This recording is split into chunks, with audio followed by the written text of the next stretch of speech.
Zemeņu sagatavošana rudenim.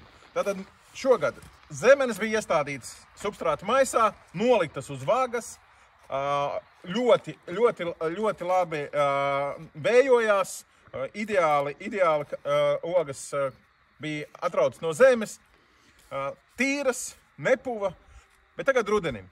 Tātad, ko es daru šādus te maisus un zemenes rudenī? Tātad, es apgriežu nesmukās lapas. Ja?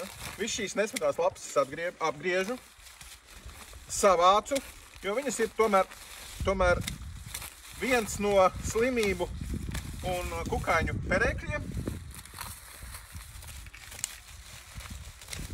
Tā, šīs lapas ies uz uguni, dedzināsim. Ja? Otrā lieta, es viņas esmu nedēļu iepriekš kārtīgi samēslojis ar kāliju mēslojumu. Ja?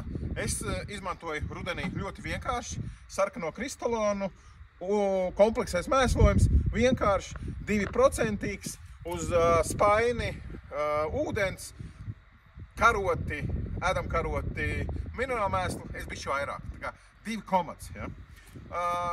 Un šobrīd es viņas kārtīgi arī šeit ārā atklātā laukā kārtīgi salaistu. Jo ir svarīgi, lai viņas būtu kārtīgi mitras. Ja? Un tas mitrums ir jābūt tik lielam, ka jūs paņemat šo substrātu rokā un ka jūs spiežiet tā kā ārā ūdens. Tas ir tas, kas ir vajadzīgs. Otra lieta, ko es daru uz ziemu, es paņemu vienkārši balto agrotīklu.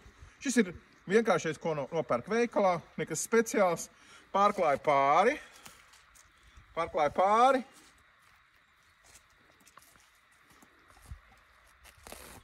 Maita, neiet. Un nolieku ar ķieģeļiem ar abām malām, lai vējš nenorauj. Un šādi te es esmu sagatavojis viņas ziemai. Tad šeit būs pietiekoši labi nosektas, viņas sargās no izkalšanas, un sniegs būs šeit skaisti virsū, viss būs čiki-piki.